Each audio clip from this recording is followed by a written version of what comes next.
I welcome all my friends who have joined in today's session of the book club SeRaLi. I especially welcome Shri Atul Tiwari ji for this session and also thank him for consenting to join us on this book club. It is an honor for me personally to interact with him and to introduce him. Namaskar Atul ji. Friends, so SeRaLi Book Club's idea was that like-minded people come together and chat over books, ideate and converse about books. The first topic was about unheard stories of Awadh, and when we discussed about many books which are set in Awadh, and many of you participated in that. Atul ji himself was also there. We were very lucky to have him. This episode we thought on Bollywood, Books Bollywood and Beyond, because we thought that Bollywood or Hindi films is something which interests at least half of India. I always believe that the three topics which interest Indians most is cricket, Bollywood and politics. And books have had a very long association with Bollywood. Books have influenced Hindi films from the very start. If you start from Sampurna Ramayan, which is the book made into a film, and even Harishchandra. But over the years, we have seen many books inspiring Hindi films. And we also saw that there were figures who were moving from the literary field to the Bollywood film. Again and again, Amrit Lal Nagar, from Saadat Hasan Manto to Ismat Chugtai. And we saw that lately, Hindi films is also inspiring books. So books are being written on Hindi film personalities. So there was this two-way dynamic which was happening between books and Bollywood. And we wanted to discuss on this issue because we thought that it will be an interesting conversation. So this was the reason we chose this topic, Books, Bollywood and Beyond. And I welcome you all once again. Now if you see the books into Bollywood, I would say, and Atul ji would bear me out, that a number of foreign books and a number of international books have been adapted into Hindi films from time immemorial.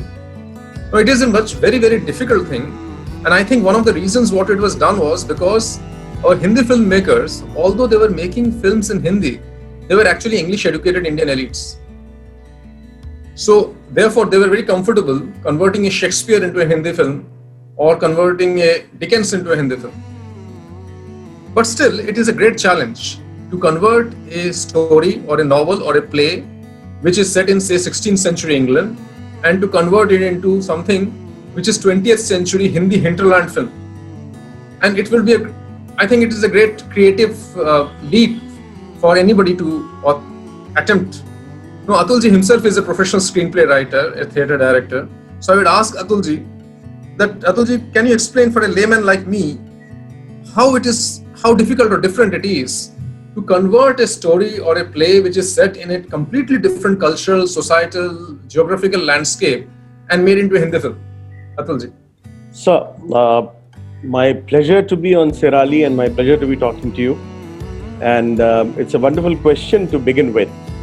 Of course, we know this symbiotic relationship between cinema and literature, the books, the plays, poems.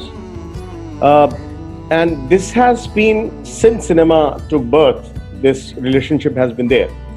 People in England, even in 9 minutes, tried to make a play like Hamlet into it.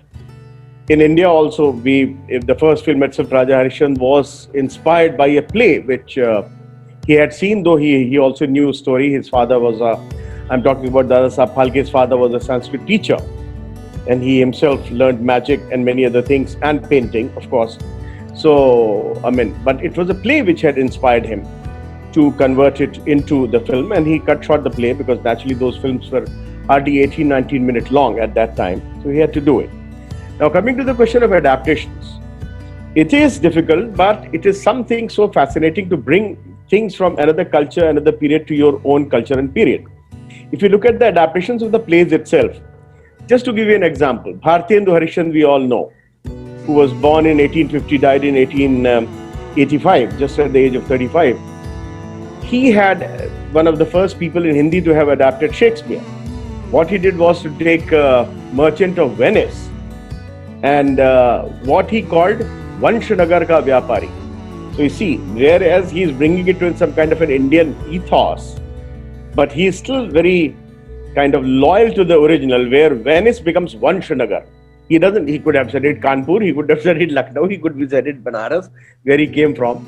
And then also in the adaptation, though he made them Indian characters, like Antonio became Ananta, Bassanio became Basanta. Portia was so interesting, who became Purashri. Purashri also has a meaning much better than Portia, who is the Shri of the whole city, who is like Miss Lucknow or Miss Delhi or Miss whatever. So Purashri she became. So you see, he is doing adaptation, but also infusing it with some kind of new kind of energy and new kind of, he's making it plus plus. And most interesting was this Shylock. What he called his Shylock was Shailaksha, the man with a stone eye. So, it's such an interesting that how he's bringing things into our own culture. And by the way, since we are talking of Shylock, I am reminded of a film which in its English version was called The Indian Shylock, which in my opinion was the first proper novel to be adapted for a film, and that too in the silent days. There was a wonderful Marathi novelist called Narayan Hari Apte. There was another one, Syrian, was called Hari Narayan Apte. We are not talking of him. We are also not talking of the Narayan Apte who was one of the Gandhi's killers. We are talking about Narayan Hari Apte, who started in the 19th century and kept on writing in the 20th century. And he in 1925 wrote a film. He had written a novel called Savakari Pash. Pash is the grip. Like Bahu Pash, we say when somebody grips you. And the Savakari is Sahukar. Sahukar, the word in Marathi becomes Savakari. Sahukar. So Sahukar ka Pash. That was the Indian Shylock. The novel which he had written, it had nothing to do with Shakespeare. It was a total, very, very realistic Indian novel about how a person in the village is taken in by the moneylenders, and then now he has to leave his village and all his fields and come to the city. This was perhaps one of the first Indian films to have been converted from a novel into a film. And this was also the debut film for a young actor called V. Shantaram those days. It was made by Babu Rao Painter. He went on to write many other novels and many other screenplays himself, including Duniya Na Mane, which was directed by V. Shantaram himself. Anyway, coming back to the adaptation, it's always a challenge, but it is always possible. It is always possible because that's why the play is touching you. That's why the play is doing something in you. That's why the play is ringing a bell inside you. Because you, with your culture, with your experiences, are able to see the truth in that culture, in that period. And that's what a good literature, that's what a classic is all about, that any period, it will ring a bell in you. And that's why if you apply yourself, you should be able to do it.